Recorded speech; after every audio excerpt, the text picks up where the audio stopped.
Om Swastiastu. Kami dari kelompok 6 akan mempresentasikan tentang tipe-tipe strategi perusahaan. Sebelum saya memulai presentasi, alangkah baiknya saya memperkenalkan diri dulu.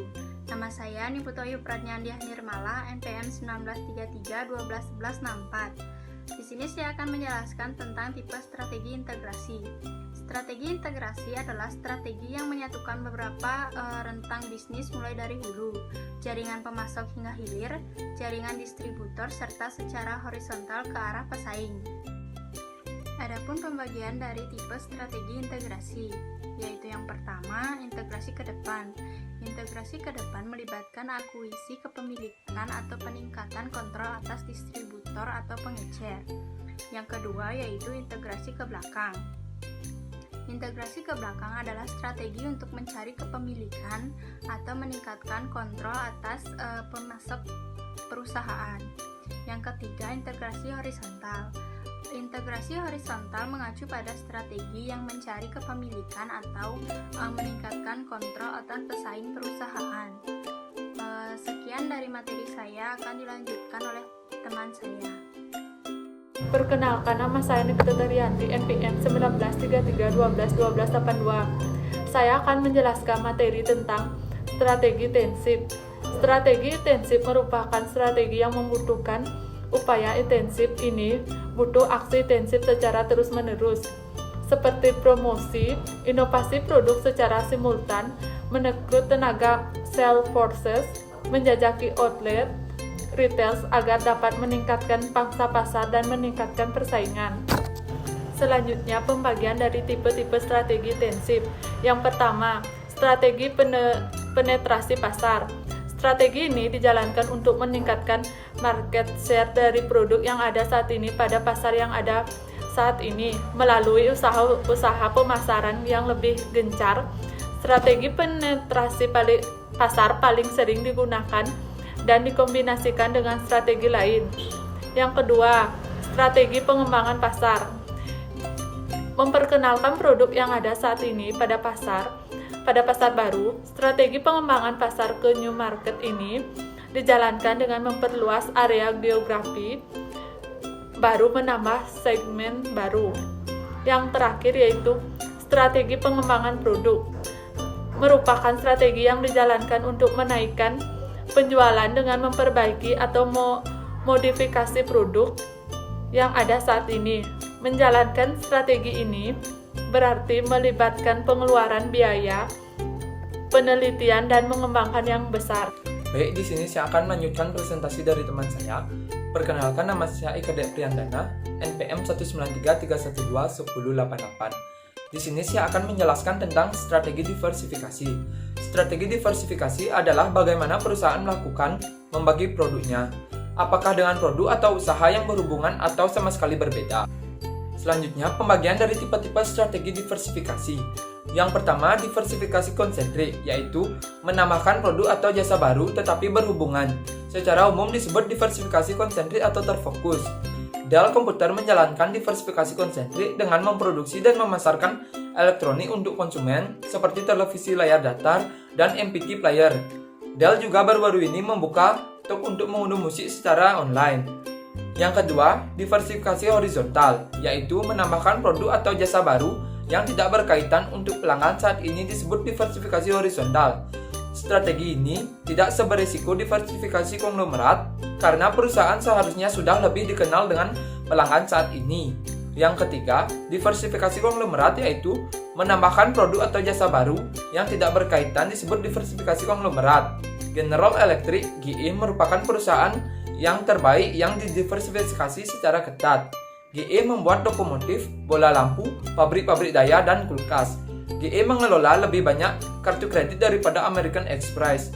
GE memiliki pesawat yang lebih komersil dibandingkan American Airlines. Sekian presentasi dari saya dan akan dilanjutkan oleh teman saya. Perkenalkan, nama saya Nika Dek Tekmaningsi, NPM 1933121038. Di sini saya akan menjelaskan materi tentang strategi defensif. Strategi defensif tensit didefinisikan sebagai alat pemasaran yang membantu perusahaan mempertahankan pelanggan yang berharga yang dapat diambil oleh pesaing.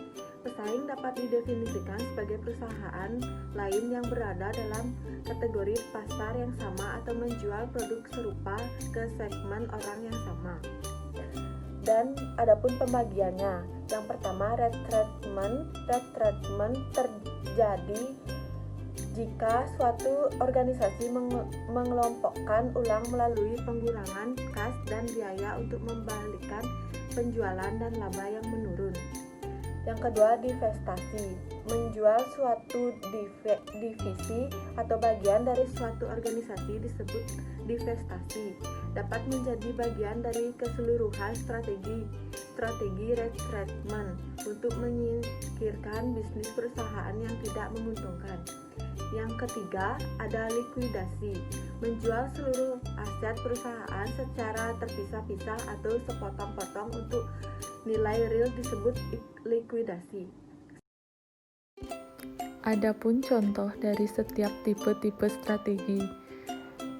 Yang pertama, integrasi ke depan. Contohnya seperti pembuat boneka dan penjual barang melalui POS, Pleasant Co. baru saja membuat gerai retail di Manhattan. Dan selanjutnya yaitu integrasi ke belakang. Contohnya seperti McDonald's mengakuisisi produsen gelas kertas. Dan yang ketiga yaitu integrasi horizontal. Contohnya seperti Callaway Golf mengakuisisi Top Flight Golf Company dan lain-lain. Dan yang terakhir, kesimpulan. Tipe-tipe strategi perusahaan diperlukan dalam mengatasi berbagai permasalahan yang terjadi dalam lingkungan bisnis. Di dalam perusahaan, tipe-tipe strategi sangat penting yang berfungsi untuk menghindari perusahaan dari risiko seperti kekurangan pasokan bahan baku, terhindar dari kebangkrutan ataupun masalah lainnya. Dalam makalah ini menjabarkan tentang tipe-tipe strategi yang sering digunakan oleh berbagai perusahaan guna mengembangkan atau menyelamatkan kondisi perusahaan yang tidak baik. Adapun tipe-tipe strategi perusahaan. Yang pertama yaitu strategi integrasi. Strategi integrasi adalah strategi yang menyatukan beberapa rantang bisnis mulai dari hulu, jaringan pemasok hingga hilir, jaringan distributor serta secara horizontal ke arah pesaing. Yang kedua, strategi intensif. Strategi intensif ialah strategi yang membutuhkan upaya intensif untuk meningkatkan posisi kompetitif perusahaan di antara pesaing. Yang ketiga yaitu strategi diversifikasi. Strategi diversifikasi adalah bagaimana perusahaan melakukan membagi produknya, apakah dengan produk atau usaha yang berhubungan atau sama sekali berbeda. Dan yang terakhir yaitu strategi defensif. Strategi defensif didefinisikan sebagai alat pemasaran yang membantu perusahaan mempertahankan pelanggan yang berharga yang dapat diambil oleh pesaing. Pesaing dapat didefinisikan sebagai perusahaan lain yang berada dalam kategori pasar yang sama atau menjual produk serupa ke segmen yang sama. Ketika pesaing itu terjadi, setiap perusahaan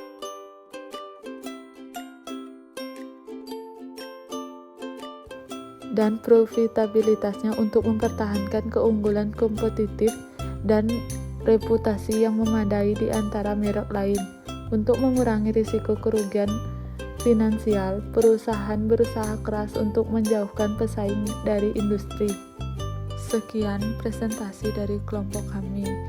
Kami akhiri dengan Om Santi Santi Santi Om.